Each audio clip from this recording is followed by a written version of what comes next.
So there's no glasses in this secret location?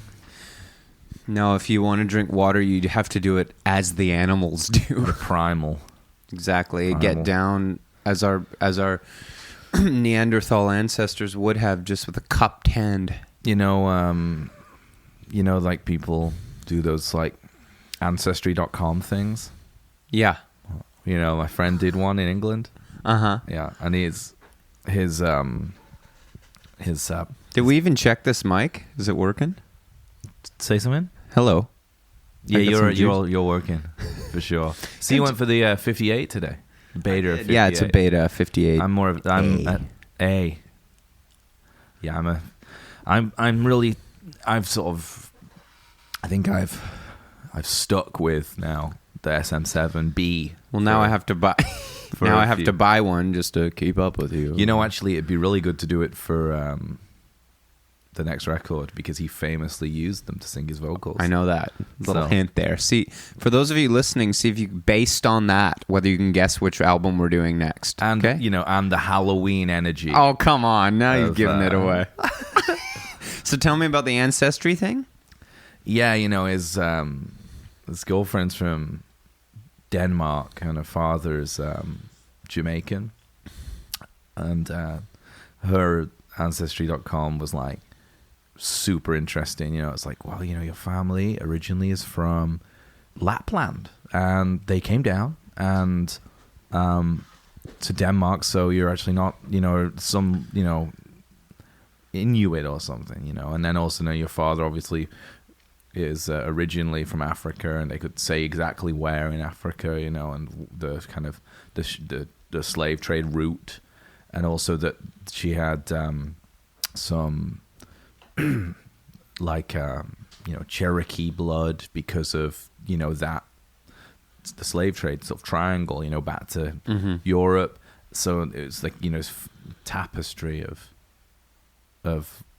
different cool stories. And my friend's from where I'm from, and his was you're 97% English and 3% Neanderthal, which is the legally maximum amount of Neanderthal you can be. And it's just been in the fucking Shire the whole time, never moved, just been so.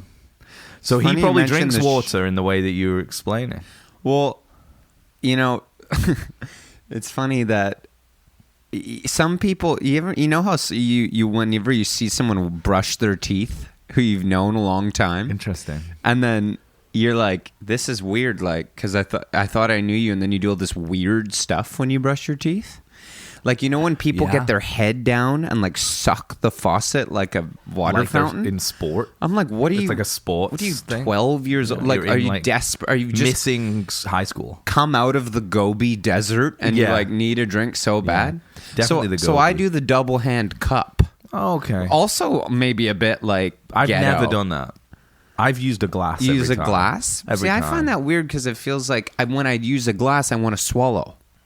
Okay. The water, but I don't because you have to spit it out. Do you brush your teeth with hot water or cold water? Cold? Yeah, it's hot. Interesting. Well, I mean, like at one point, I just This is what I'm saying. Psycho. Well, I just started thinking about it and thinking everything else you clean with hot water. So why wouldn't you clean your teeth with hot water? Because it's not refreshing. You want to be refreshed. But it's not. The purpose of it is not a dual purpose. It's just to clean them.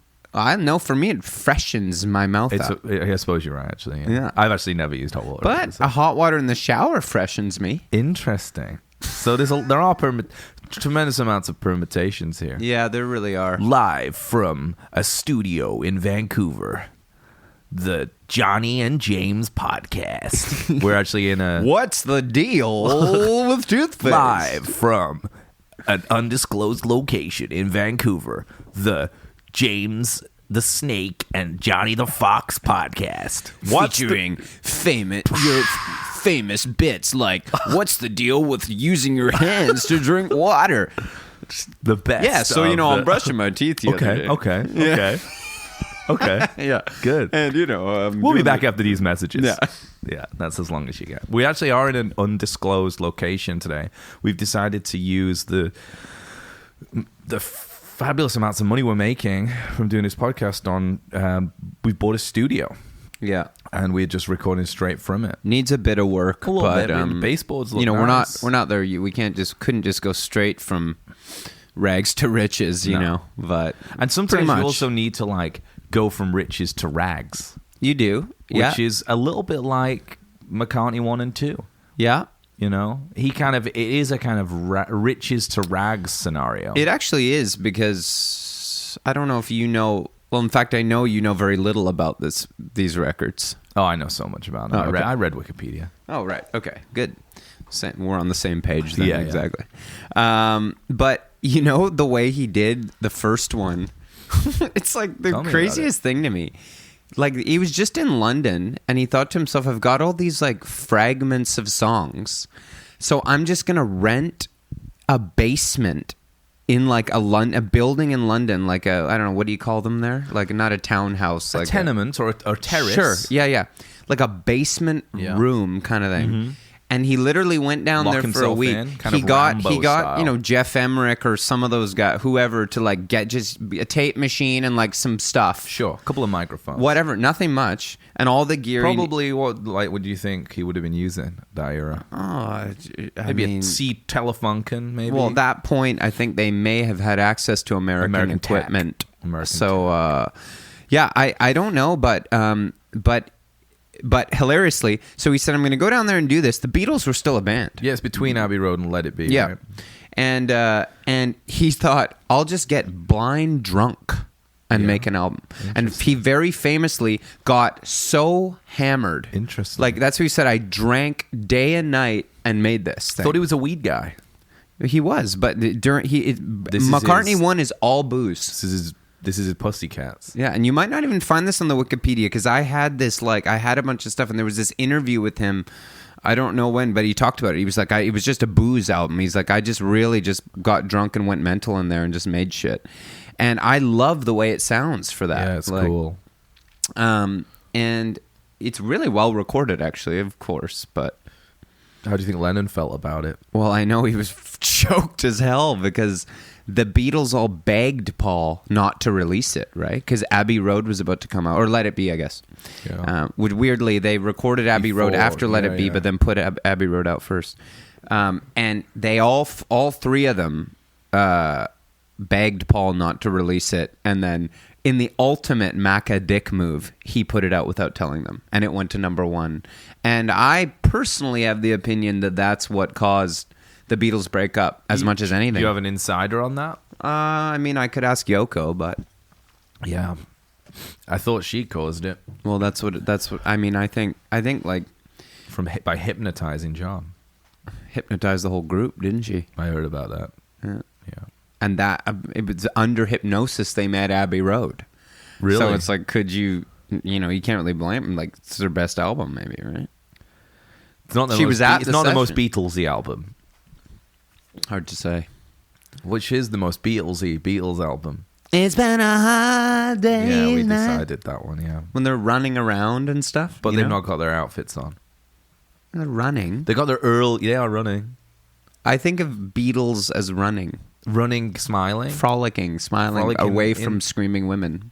True. That's when they're at their most Beatlesy. Yeah, making jokes while they're running. Was McCartney in Scotland? For this record, the first one. Yeah, no, he hadn't escaped to something. To so that the was mole. Post Beatles when he. That's you're talking like bearded Paul. Yeah, bearded Paul with kind of a quilted scarf and maybe like a vest.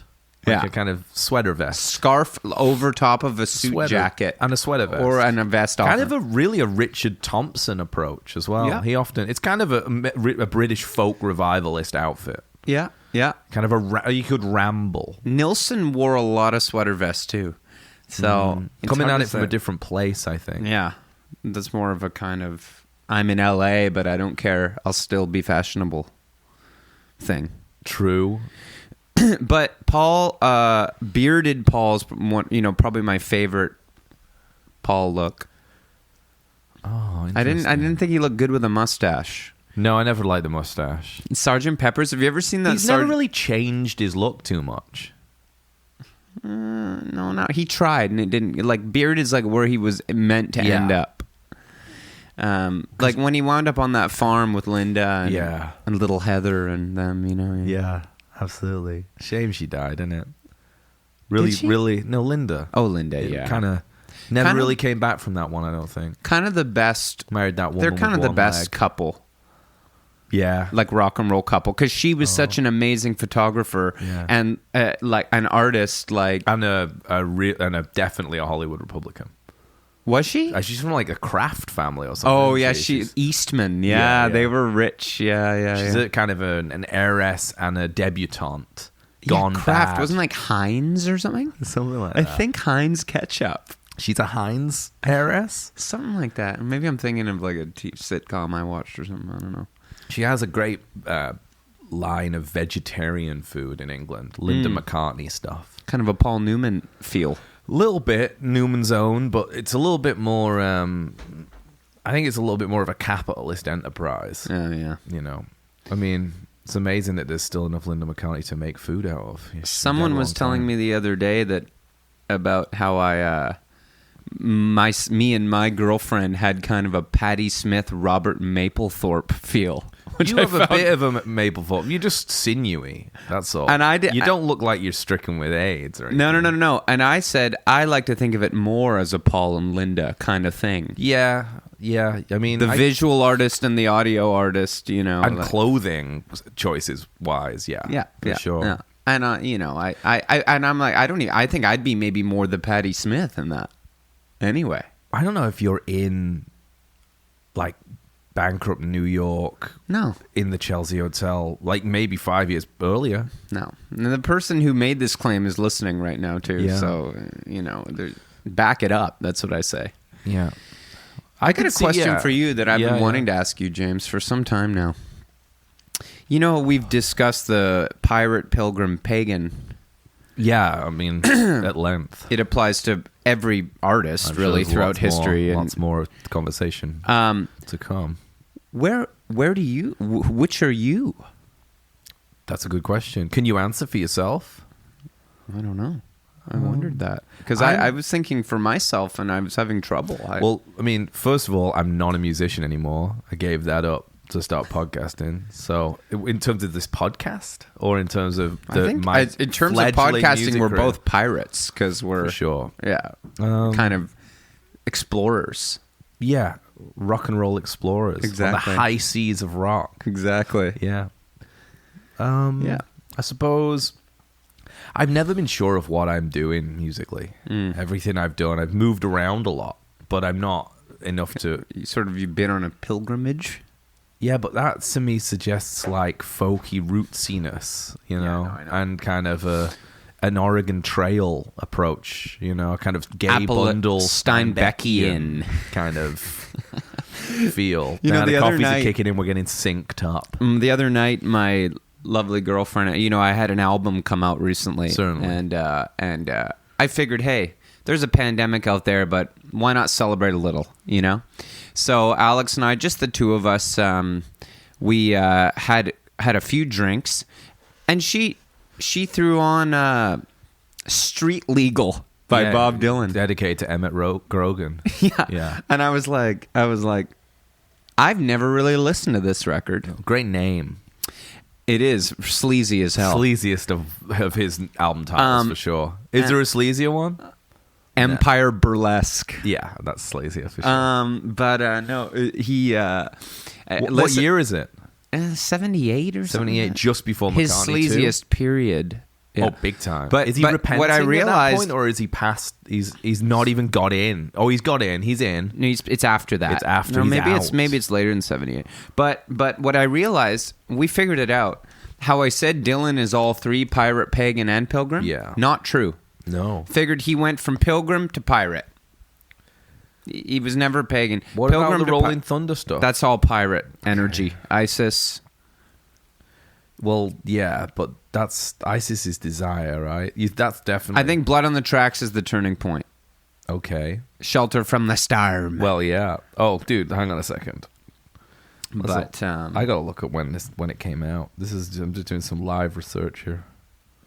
Street-Legal came out in 1978, a year before McCartney II. So it's weird that it's produced by Don DeVito. I like that. I mean, that's the sleaziest producer, Dave, too. You know, it's dedicated to Emmett Grogan. And there's this book. You can probably get like a, New York Review of Books classic of it by now, but I got it when I was like 16 in this bookshop. It's called Ringolevio, and by Emmett Grogan. And it's a really weird book because it's from the perspective, God, it's been so long since I read it, but basically it's like about this guy who, like, for the first 200 or 300 pages is just like leaves his like Borstal house in New York or whatever, right? And travels, like hops freights, gets on like a cargo ship and goes to Europe, ends up in like Amsterdam. He's doing all this by the time he's like 18. And then eventually he shows up in San Francisco in the Tenderloin and the Panhandle and watches like Grateful Dead doing their like love-ins. And suddenly he's like right there at the time of this scene, but you've already like learned this like fictional kind of style character prior. And apparently the guy then was like, a really important figure within that movement, at least when I was reading the book when I was 16. And I never really thought much more of it after I read the book and was like, that was a really cool book. What a crazy life. Can't be real. Didn't have Wikipedia, so wouldn't have been able to research it effectively. And then the only other time I've seen his name show up is on the cover of Street-Legal, where it says dedicated to Emmett Grogan. Is it a true story? I've never looked it up, never thought to. What's the book called? Ringolevio, which is like the name of a style of kind of manhunt game that kids play, like tag, I guess, in New York. Very cool. I'd like to read that. I'm sure it's doable. I actually think I bought it for Malcolm once. But yeah, McCartney II, he's embracing new wave. He hilariously apparently couldn't get anybody to put it out. I didn't know that. Why would no one not put it out? It's going to go to #1, whatever happens with Mac. I thought it was crazy too. Like, well, he made it. Apparently, it's kind of cool. I always thought he plugged just all the instruments directly into the back of the tape machine. There's no outboard gear at all used for it, and he made it and he sent it to, I don't know, Capitol or something, and they were like, this is shit, like, we're not going to put it, sounds so bad. So he paid to press it and put it out himself. I didn't know that. Yeah. And had a couple of hits. Coming up. Temporary Secretary. I don't even know the tune. We were in had, like, Prototype, shouts out. Where we just were? Yeah, because, I mean, that gives a little bit of a, for the sleuths out there, that gives you a little bit of a perspective of where we are in the city. But I didn't say which city, And, that if it was going to be any McCartney, it kind of had a Temporary Secretary vibe. Yeah, kind of a robot feel. Edge. Yeah, it's true. Prototype. Yeah, exactly. I go there quite a bit. That was good, actually. Yeah, that really got me. I don't know why. Prototype. That's good. I'm still going over here. I like that. Prototype.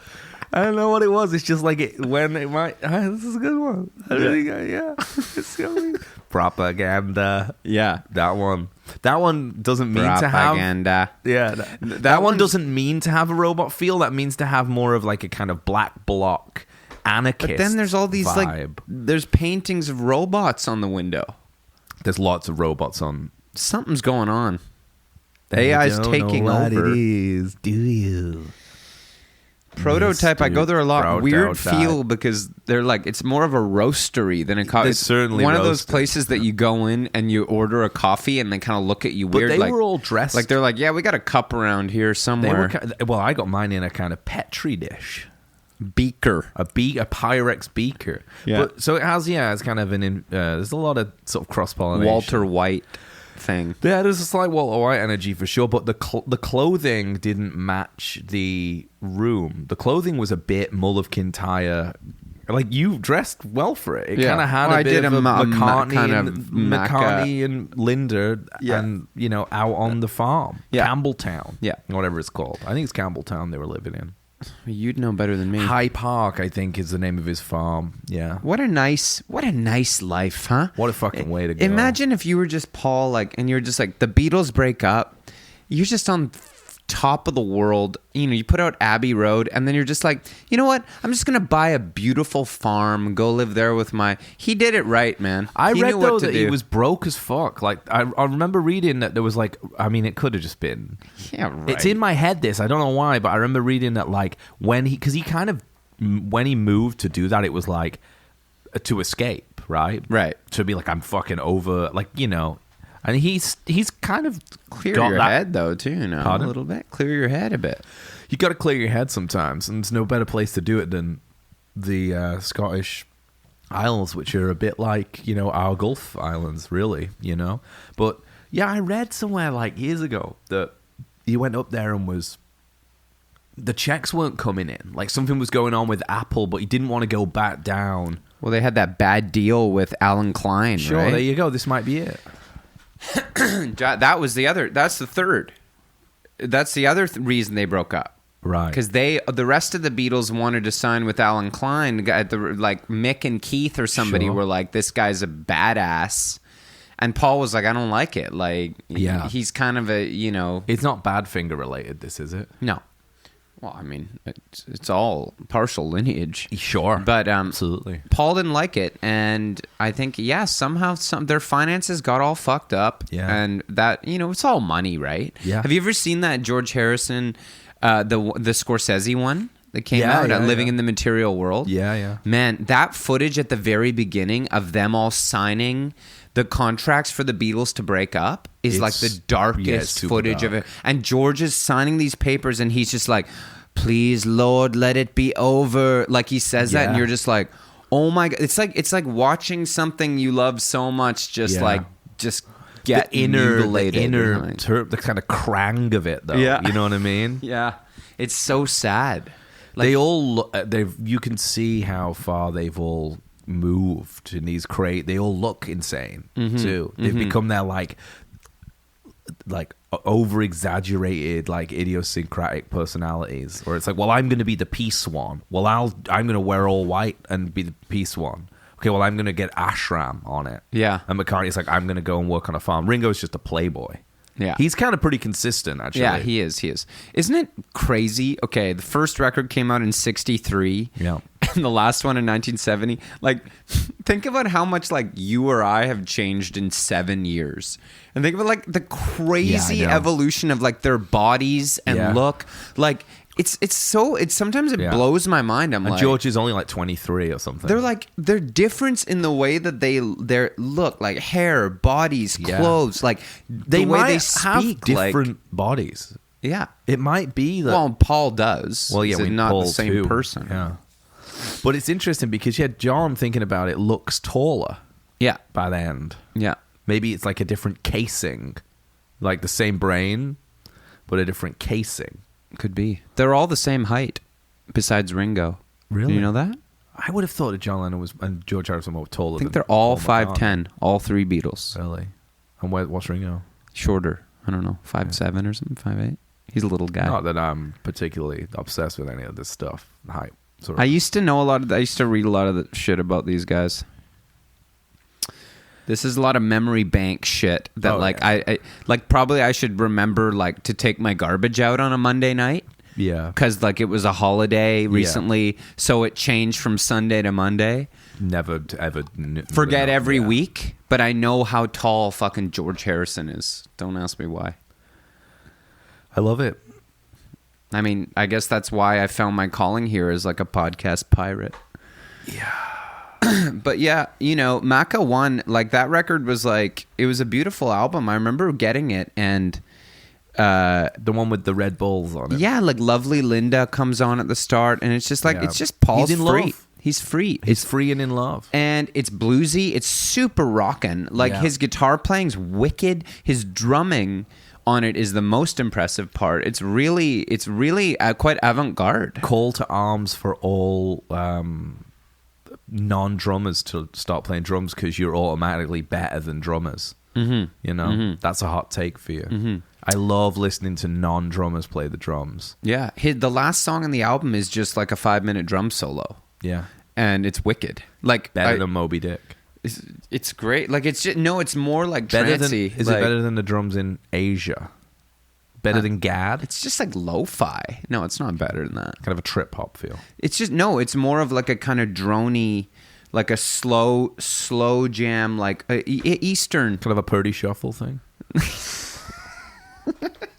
Kind of a Toto, like Rosanna Picaro kind of feel. No, more of a Barabba Jaggle. Okay, it's on a kind of ashram. On tranquilizers kind of thing. Okay. A lot of echo. Yeah. And just like boom, dum, boom, boom. Like that kind of like a... Okay. It's like kind of like a Let Me In It's vibe? like a tablas Oh, okay. thing. So it is. Okay. It is like that. Not but, a Let Me In vibe. Not a Let Me In vibe. No. Great song. Yeah, oh yeah, let him in. Let Him In, actually. That's a great That's one. just I mean, so Wings at the dyslexic. Speed of Sound is probably my favorite Wings album. My baby.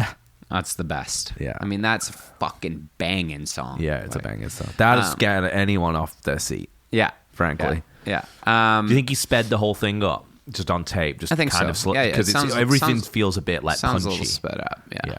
Yeah. But so McCartney, really, really experimental, instrumental, 3 instrumentals, I believe. Few very short songs. Some kind of strange. Do you think song. Lovely Linda's a rebuttal to Lovely Rita? Oh, interesting. But Do you think she was like, I want to be the lovely one? Oh, she was jealous of Rita? Yeah. Could be. But 2 songs on McCartney Yeah. that are, to me, like amazing singles. One, Every Night. Okay. Beautiful song. But 2, Maybe I'm Amazed. Baby, I'm amazed at the way you fuck me all the time. It is a really good song. I mean, that's one of those ones I remember we were driving around, you and I, James, and we were listening to Oh Darling. Oh, yeah. And I said, the thing about this song is no one can sing it. Yeah. No, but it's like, it's so weird with Paul. It's like, it sucks if you're just like a person like us who's like, oh, I love the Beatles. Like, you can't sing them. You could barely even learn them, actually. And then what did you say? Freddie'd give it a go. Yeah, Freddie'd give it a go. Yeah. You said. And Maybe I'm Amazed is the same. Yeah, it is. Maybe I'm a man. Maybe I'm a lonely man. Crazy. It's amazing. So, with McCartney too, he was going to go to, he finally, because Wings had broken up, right? You think Freddie could do it as well? I think Axl could. No, it would sound different though. It sounds shitty. Like, you've heard him do Live and Let Die. Exactly. Yeah. I'm curious. Axl has the biggest vocal range, in popular music. Well, how many octaves? So many. More than you can put on a keyboard, at least. There's notes off there. Yeah. Because he goes real high, real low. I think he always intended to showcase I see your that. sister in a Sunday dress. And then also, like, kind of Gibbian. Kind of Bee Gees Gibbian. Knock, knock, knocking on heaven's door. Hey, hey, hey, hey, hey, see, yeah. Exactly. Yeah. It's more than Mariah. I mean, he's done, say what you will, he's done Dylan better than Dylan. He's done Macca better than Macca. Interesting that he's covering those songs if you think about it. Well, he just knows. From the Strip, though. It's interesting, like, to take those songs to the Strip. It's a really interesting love thinking of thing. Axl just, like, listening to the soundtrack to Pat Garrett and Billy Yeah. the Kid. Yeah. And being like, I could do a good I version think of it. think this is going to work for us. Yeah. Yeah, that is interesting. Also, I mean, whereas, like, Van Halen doing You Really Got Me, like, that makes sense. Because it's just it's pure an rock. homage to rock. Yeah. So, yeah, he was going to... Wings had just broke up, right, for McCartney II, which is 10 years after McCartney I. It's 79 came out. So, and of course, the reason we're doing this now is because there's a third one coming out that he's made 50 during... years after McCartney II. during lockdown. So I'm intrigued. I'm though. intrigued. Yeah, Like- I mean, he's just put out some crap recently. Well, though, I know, but but if he's gonna do it on a tape machine and messing about, You never. I mean, I'm sure it's not going to be great, but like maybe he's it'll techie be. though, and Other people are fucking up the stuff too. The other stuff, Yeah. like like he's just going to make one like the way he learned to do it in the 70s, like. Yeah, but then he's also going to send it to someone to mix it, right? Did he mix it? I don't know. I think he did, but also it's like possible. Like he's so techie, right? He's always been techie. It's like 79, like Temporary Secretary is like sounds like a death disco song. Like he's made, it sounds like Human League or like Early Simple Mind or like something like that. It's like kind of got like a a kind of a gang dance, kind of maybe lineage. I don't know, or definitely the Rapture. Yeah, the Rapture, kind of indie dance party. Yeah, LCD sound system. Yeah, you could probably put it on with those songs on a playlist, and people would think it's just. You could probably people would be like, well, this is a really good one. You could be like, actually, this is Paul McCartney, and they'd be like, whoa, really? Can I go out with you? Yeah, kind of like sneaking a television song onto like a Strokes playlist. Yeah. And people are like, or like even like Vicious, and being like, oh no, this is actually from, this is actually from actually, 70s. This is kind of where the Strokes got it developed their sound from. Marquee Moon, classic record, Oh no, it's not. It's from 90s. It came out in the late 70s. That's a CBGB's kind of thing. And but it's cute that you don't know it. I find that cute. Actually, it sounds a lot different on the vinyl to the CD. The digital transfer of this record slowed it down on vinyl. Has that real punk energy. Mm-hmm. Andy Johns. Yeah. Did you know that engineered Marquee Moon? No. Yeah, and he just done like the Who and Zeppelin and shit, and they hired him to come in. And he like set it all up, like he set up all the mics on the drums, like Bonham stuff. Glyn Johns technique, kind of a Glyn Johns technique. No, like more now they can more of a Parsons approach. Yeah. And they all walked in and they were like, no, and he had it all like baffled off. Yeah. And the band walked in and Verlaine was like, no, like we just. Few mics, put us in the room. We just want to jam it out. Really? And he was like, he freaked out and he was like, what is this? Some fucking Lou Reed, like New York, like art thing? Like this is bullshit. Like I make Who records, Yeah. And he left. And they were like, okay, so like some other guy at the studio set it up, and they jammed for a day and did a bunch of stuff, and then somebody sent Andy Johns what they'd done, and he just freaked out, and he was like, "This is amazing!" Wow, I didn't. And know he that. came back and did it their way and engineered the whole record. I love that record. Of course, Fucking crazy. They're just a great band. Fucking crazy album. Yeah, I swear that I saw this. I should look this show up because I've been telling people for years I saw this show. It doesn't make sense now I'm saying it out loud. I've seen television a few times, and this would have been in like 2002, maybe the first time I saw them. Never seen I'm going to say, I'm pretty sure I saw them and Patti Smith opened for them, or the other way around. It's one, Patti Smith with them opening makes more sense, but it was like 1,000 people. It was before they had like, particularly her, had her like renaissance where it was like everyone before the book. Are basically. you saying that you were into Marquee Moon before it was cool to be into Marquee Moon? 100%. Right. And I've used that a lot. That impresses a lot of people. That stuff. That sort of stuff does. That is one of those records certainly in my like coming up era. That was certainly coming up. Yeah, that was a good one. Yeah, it's a good song. But that was certainly one of the records in my kind of like adolescence that you could use to manipulate people to like you. Oh yeah. Tom Verlaine used to give guitar lessons in New York for really reasonably. Really? And I always thought it would be fun. Like if I almost did it on tour a couple of times, just go have one, it'd be cool. Rock and roll guitarists. He's the one that I copied the most, I think. Yeah. In my early days. I've definitely done a few Marquee Moon solos and passed them off as my own in my day. I saw a guitarist in a New York City music store one time. I'll tell you about that. No. It's like went into a music store and it was like,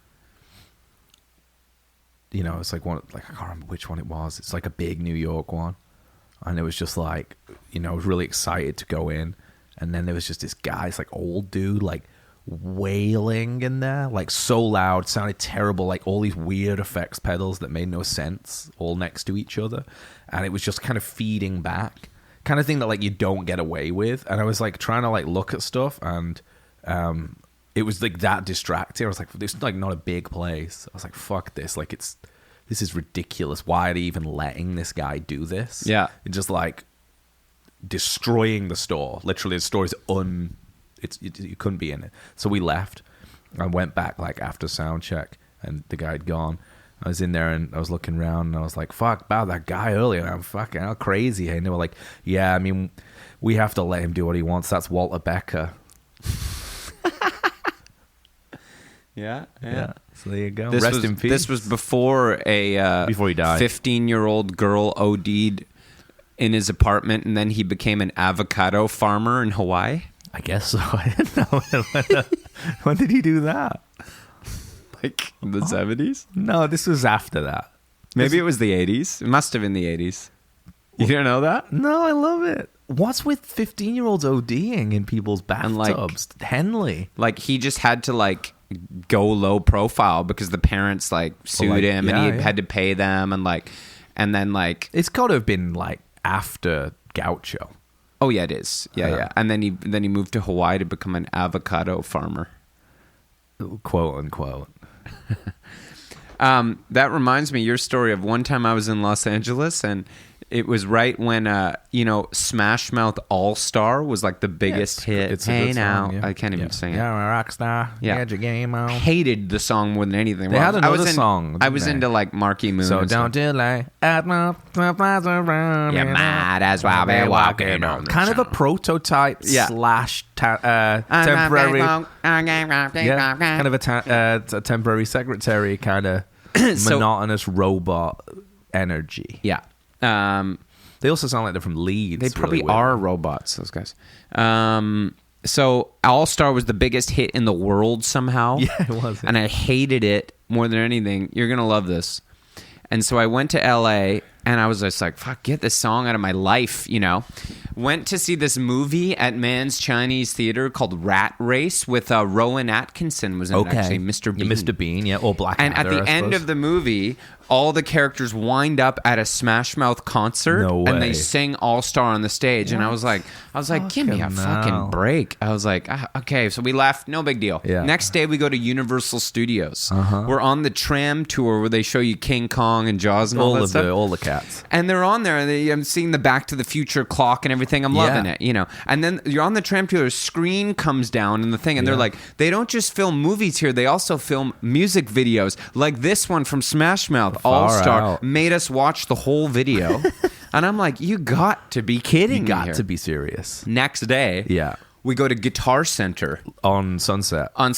Classic stop. Yeah, go in, just past the Scientology, walking around, building, looking at all the guitars, and all of a sudden, these Guitar Center employees come up to me, and they're like, "Excuse me, sir, way. You're gonna have to clear this area. And I'm like, immediately. What the fuck are you talking about? We're setting a perimeter. There's set up plenty of able-bodied men perimeter around where all the guitars are. I just want to look at guitars. Who walks in? The band Smash Mouth. Yeah, they were have really a private Sunset Strip viewing feel. of like some shitty PRS guitars they were buying. Do you think they played PRSs? 100% they did. Anyway, what kind of style did they have? Not a coincidence though. I couldn't escape it. You couldn't escape it. It was a big song. It was. So not that one. So don't no. Hey no. Now, yeah, we're not. Get your game on. Go play. PRS. Disgusting. I mean, Santana. You know what? I remember going to see. He was way better when he played the SG. Way better when he played the SG. Also, I once went to see Modest Mouse, and Isaac Brock was playing a PRS, and I just walked out. I was like, I couldn't handle it. I agree. It's like you hear people talk. It's like they don't go out of tune. It's like they look like shit, maybe, but like best sounding guitar there is. Like, fuck you. Yeah, I mean, you can play smooth on it. I'd rather have a guitar that sounded like Maria. You remind me of a West Coast Ari. Is that featuring... That growing up in Spanish? But is that's kind of the vibe? Yeah. Yeah. Is that featuring Everlast, that one? Or which one? Who is in that one? Everyone's on something. Everlast. Oh, it's Mark Antony, maybe? Ooh, kind of a Latin. Or Anthony. feel. I'm not the character of Julius Caesar. That's what I'm doing. No. Oh, it's not that one. It's not. They didn't like find Featuring Mark M. Cassius. Caligula even. Yeah. Featuring Nero. We can keep going. I know a few others. Hadrian. Yeah. Featuring Emperors, yeah. Mercutio. That'd be a cool name. More for of a Romeo and Juliet approach. Oh, you're just doing Julius Caesar we can characters? just do Romeo and Juliet if you want. Tybalt. Yeah, Tybalt. Yeah. Fuck, I don't know. I forget it. I don't know. All that shit. I'm more of a Polonius guy. Polonius. What about Thelonious? Kind of riffing monk stuff. What about Train. What about Mercutio? Would be a cool name for like a rapper. Yeah, it would be. Yeah, but he gets killed, doesn't he? Yeah, but he's kind of a martyr. He's a martyr. Yeah, yeah, he is. It's a cool name. It's what he's kind of. His character is Benicio del Toro in Usual Suspects. It's only important is that he dies, so you know that it's serious what's going to happen. I thought you were going to say like Benicio del Toro in Traffic. Sure, that too. Important that he dies. Mm-hmm. Oh, wait, he doesn't die. No, he doesn't. His partner dies. He almost does. In The Usual Suspects, I remember reading an interview with Benicio del Toro talking about how he decided to method act that role, like, and because you can't really understand anything he's saying at any point. Yeah. Because he recognized that the only important thing that his character was doing is dying. So it's like what he's actually saying is kind of unimportant, and it'd be more interesting to see it like be entertaining, because all his lines apparently were just kind of fluff, because really he's just in it to be the first one to die. Which I thought that was really cool. Amazing actor. Amazing movie. I'll tell you Hollywood pedophilia. I'll tell you something, though. Singer, right? He talks like that in real life, because I met him. Oh, yeah? When I worked at Zulu, he came in. He was filming a movie where he played like a junkie. It could have been he was method. Yeah, he could have been method. He was. No, he came in like a trench, method. in a filthy clothes and like a trench coat, cigarette hanging off his lip. Yeah. And he came in like every day, and he went up. We had like staff pics on the wall. Yeah. Yeah. And he would just go like with his hand, take them all, and like he did this like 5 or 10 times, and he'd buy the same CDs that he'd already bought, and then he came up to the counter and he'd be like, "Hey, what's up, man? Yeah, just take it," like really like mumbling. Yeah. And I was like, "Cool, man." Doing. Yeah. And then he kept coming in, and he'd be like, "Yo, man," he'd be like, "You got any more copies of The National?" Man. Yeah. He loved The National. What was the album? Alligator, maybe, Yes. at that time. He loved, and he was Loved like, that. and we I were need like, more and I was copies like, of it. no, he bought probably 35 copies. Yeah. And I was like, no, Was he like playing a junkie, but like Yeah. using CDs as his kind of pathology? Maybe, yeah. Or Yeah. maybe he was just shopping, but he was like in method mode. He was Method mode, yeah. And then he But he didn't want to go get... Yeah, he was just shopping, but pretending instead of it being character. drugs, it was... What Yeah. movie was it, do you think? I can find it. It wasn't a big movie. No, It I came can't out wait though. to watch It came out though, yeah. And so he kept coming over to the counter and be, "Yo, you got any more of The National Alligator?" You know? All the while. And I was like, Nice Benicio. song. I was like, Benicio, you bought them all. Yeah. And Did you say it in Spanish or in... Did you speak Spanish to him? Yeah, no, I didn't.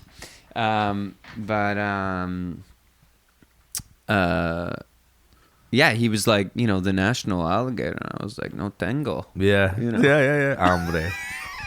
For sure, yeah. And anyway, so he was kind of choked. And then the hilarious thing was a couple of days And later. then you said Yola Tango and he accidentally bought... Yola Tango. Yeah. No, and then 2 days later, somebody called and they were like, "Hi there, I'm just wondering, have you got any copies of Alligator by the National?" And I was like, real like manager voice. Yeah. And I was like, "No, sorry, we're all sold out." And they were like, "They're for Benicio." So they said to me on the phone, and I was like, I figured, but he's bought them all. I was like, we can't get him in quick enough, and they were like, "Okay, well, we'll try back in a couple days." Yeah. Do you think he was calling from Formosa? I'm not sure. He could have been. It kind of like, or like the back room at the Rainbow. No, he was in Vancouver. No, filming. Benicio was, but his manager. Where do you think he was calling from? No, I'm sure he traveled with him. Like when he's in that method role, he needs assistance, personal assistant, not manager. Actually, just gonna go quickly here to Filmography. no, I was gonna go to the pod's Instagram. I wanted to give a shout out to Mark because he wrote yesterday to us and said that when we were talking about the Beach Boys, not the Beach Boys, but the real Beach Boys, like Brian Wilson's, touring band. It's from Mark Adam, friend of the pod. He says, not sure if this is what you were thinking, but on the 2017 tour, the bigger guy doing the singing was Al Jardine's son, Matt. And then he says, and I think on the next tour, I saw he'd been replaced by Brian's son-in-law. He's like, I just double-checked, and I was right. It's Carney's husband, Rob Bonfiglio. But my gut says the guy who I was thinking of when I saw them and Brian was being driven around in a Cadillac was Matt Jardine, and I just thought that was gorgeous. Huh, cool. Yeah. So thanks for that tidbit, because that really warms my heart that Al sends his son Matt out to cruise with Brian. Yeah. It rules.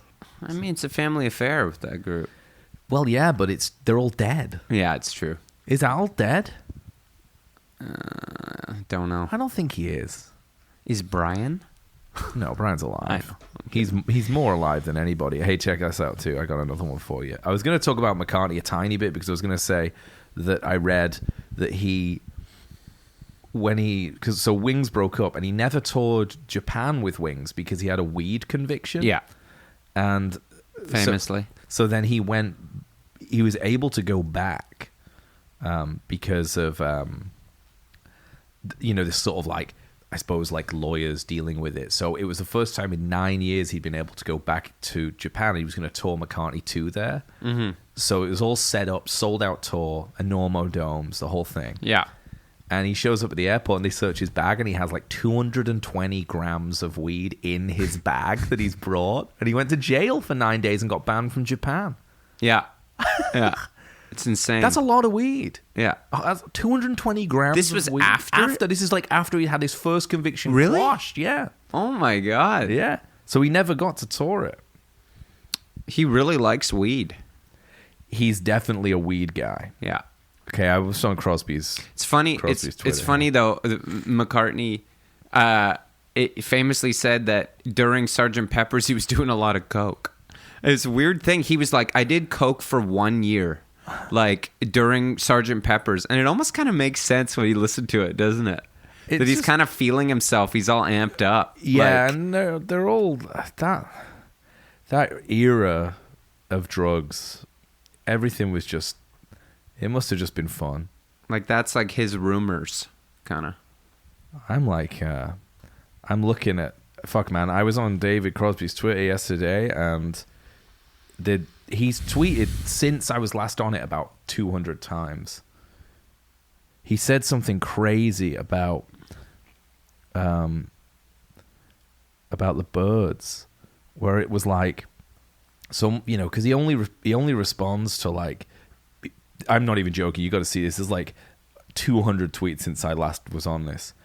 But someone had tweeted to him because he only responds to people who say things to him that are stroke his ego. So someone had said I would love to see the Byrds reform. I would pay to see them, even I'd pay to see them without McGuinn. This someone had written. What would that look like? Yeah. So, and then Crosby wrote back, that wouldn't be possible, even though I own the name legally. Because McGuinn was the best musician, best singer. Whoa. You take it easy. Yeah. But he legally owns the name. I think Hillman. I like Hillman. Maybe I mean Hillman. I might mean Hillman. Really, I don't know. Hillman's dead. Well, maybe that's what so he's is talking McGuinn. about. They're all fucking dead. That's what I mean. Yeah. What about that what about that Tom Petty McGuinn scene on Running Down a Dream? Where that's classic. Hilarious. Yeah. You think it's real or you think it was set up? It looked pretty real. When he's just McGuinn's in there just broken. Some kid wrote the lyrics to the song and it's so bad. Yeah. Petty's man, I could smoke a joint right now and write better lyrics than that, man. Yeah. It's fucking good. But McGuinn's got some great solo albums in the 70s. Who's the other one who I know. I was trying to think of it. Clark? Gene Clark? Gene Clark. Gene Clark. Is arguably, he was only the early period of the Byrds, but he has the solo records too. He turned Dillard and Clark and all that. Yeah. He turned into a wonderful country musician, but his stuff in the Byrds, like, have you seen her face? Oh, no. I think that's him. Sounded like you were singing I'm a Believer from the second person. Same kind of... So for a minute. I mean, that's all kind of a similar scene. Similar kind of feel, kind of like a feel. Yeah, and just kind of like a post-skiffle yeah. kind of approach. It's all Beatles, really. It is. Have you seen her face? Is total Beatles. Yeah. Great song. I think that's Hillman, actually. Yeah. Gene Clark's got... Is Gene Clark's kind of like proto Father John Misty or something? Yeah, pretty much. Pretty much. Yeah. I'd love to know what Crosby thinks of Misty. There's two fucking rock and roll egos that could go at it. Tweet it at him. We have to set up an Impossible Way of Life Twitter and let's start mixing it up. Okay. Yeah. I saw McCartney twice in my life. I already told you about the time when he waved at me from his limo on the last podcast, actually. Yeah. You know, I'll say personally waved at me. Say it. This is a true fact. A good story deserves to be... I love listening to good stories again. You could tell me that story 100 times, I won't get bored. I loved it. He came out... part of the story I didn't tell is at the Bridge School, Tony Bennett was performing. Nice. And I was kind of psyching myself up for the McCartney performance, because I was seeing a Beatle. It's crazy. Yeah, I was really getting... I was like, okay, the man's going to be on stage Bigger later. Than Jesus. Getting ready, And Tony Bennett's playing. It's beautiful doing I Left My Heart in San Francisco. We're in the Bay Area. Just gorgeous. And all of a sudden, Tony's like, hey, I'd like to invite a friend of mine out on the stage here to play. I think you might know him, Mr. Paul McCartney. And, man, the feeling was crazy. Because I wasn't ready. And Paul came out and they did The Very Thought of You, My So Love. Cool. Duet. Mm-hmm. Oh, it was, and that was special. Wasn't expecting that. Yeah. He's a good guy, Paul. He's the best one. And he's been so... Is he, though? He's... Let me just say this. Okay. I always give my mom shit because she feels like... This is something of the like the boomer generation. She feels like she knows a lot of these people. And she'll talk about politicians, musicians, and be like, they're just a good... The world. He's a good man. Sure, yeah. She'll talk about Paul Newman or Robert Redford or Joe Biden or anybody. He's a good man. And I'll be like, Mom, you don't know him. He could be a piece of shit. This could all be the media. Yeah. But I legitimately think of all the people, I feel like Paul's a good guy. I bet he's really eccentric in real life. Yeah. Like maybe. if you got in a room with him, bet he's really weird. I'd like to. I'd love to. Meatfreemondays.com. That one's good. How many, if you could have, sit down, have lunch and a beer with any classic rock star tomorrow, who would it be? Have to be still alive. Joni would be fun, I bet. Because she transcended. She's pretty nasty. She's pretty haggard, though. And you get to know the real gossip on who she fucked, though. You know what I'm saying?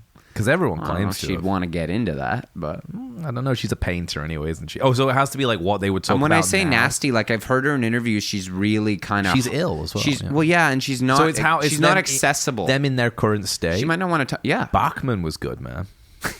You've already done it. Yeah, that was good, man. Yeah. He's got stories for days. I mean, you've heard him all 1,000 times in his radio show.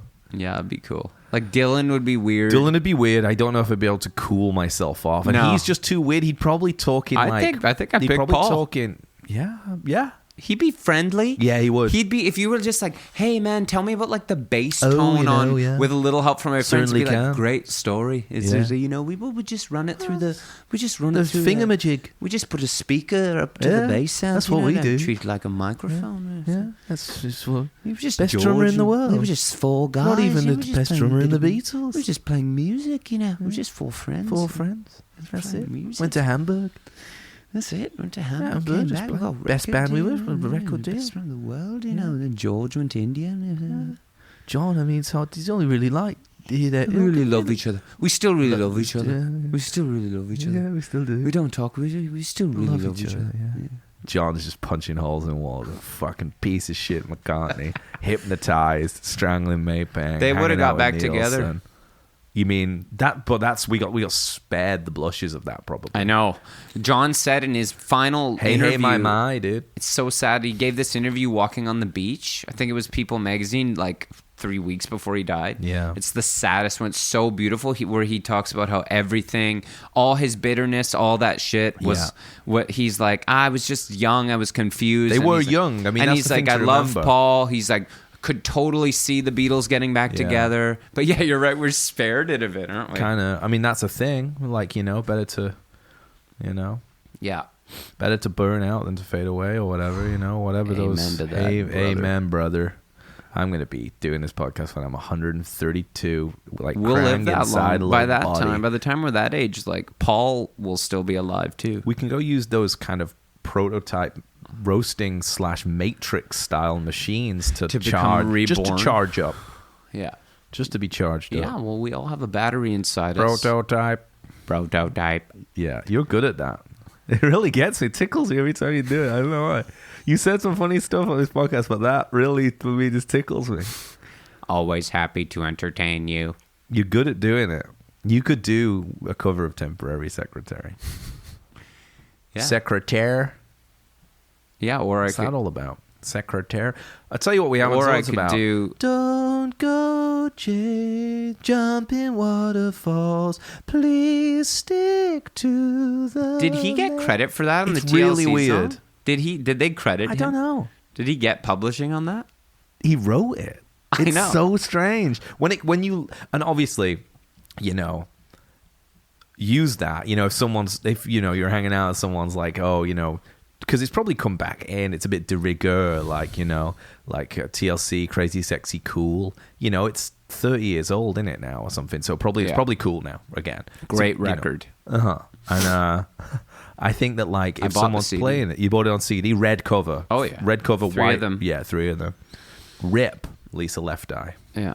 But- I loved it. Like there were certain albums that I fully bought into in the 90s like that were massive Yeah. and I loved them. The score. Jagged Little Pill, Yeah.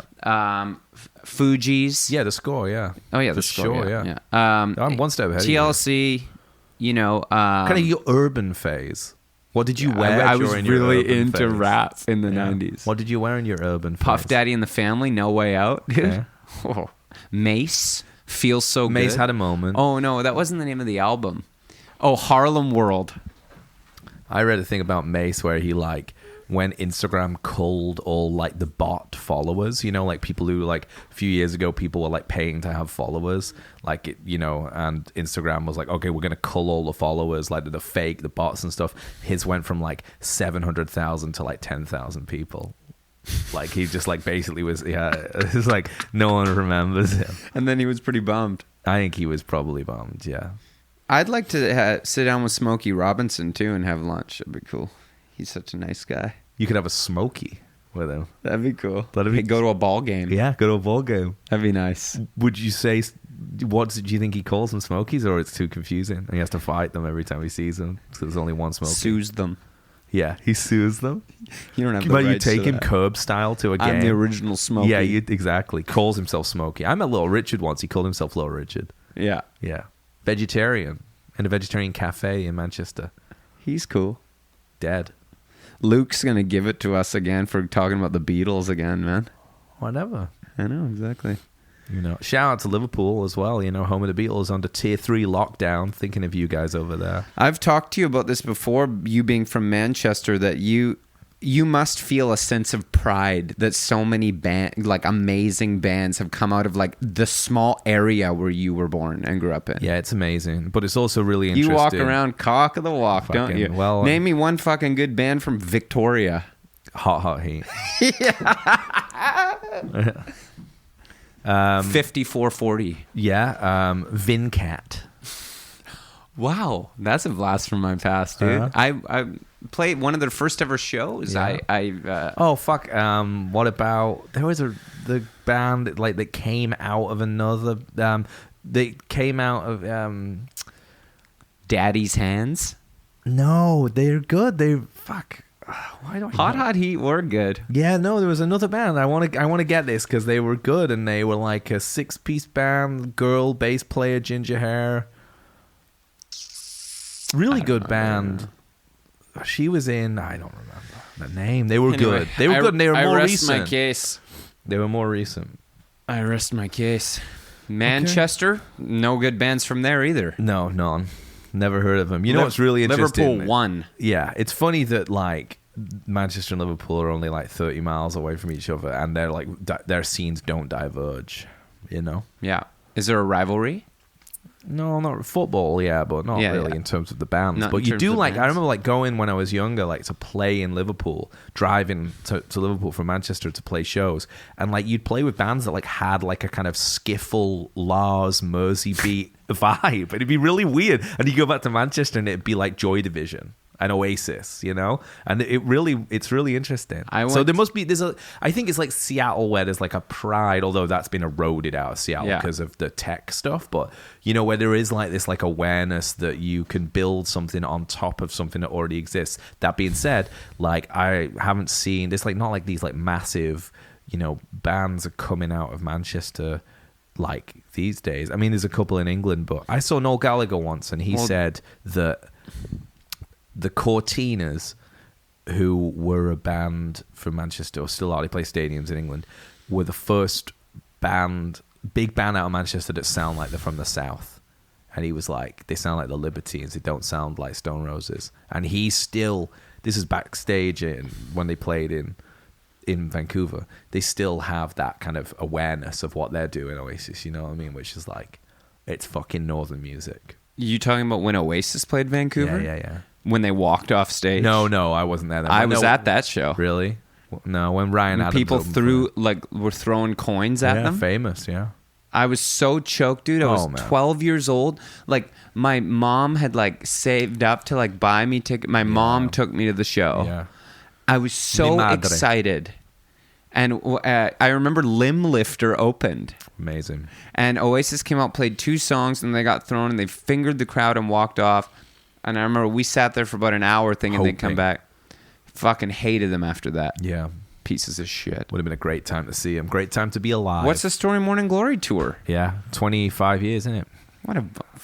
I remember seeing an interview with Dave Grohl after that he was like so choked about it. He was like, let me tell you, he's like, people throw Mentos at us all the time when the Foo Fighters are playing because of that video. Oh, yeah. And he was like, those little things hurt. We don't stop playing. Yeah. Kind of gave it to Liam on that one. Who would you rather be, Dave Grohl or Liam Gallagher? Probably Dave Grohl. No way.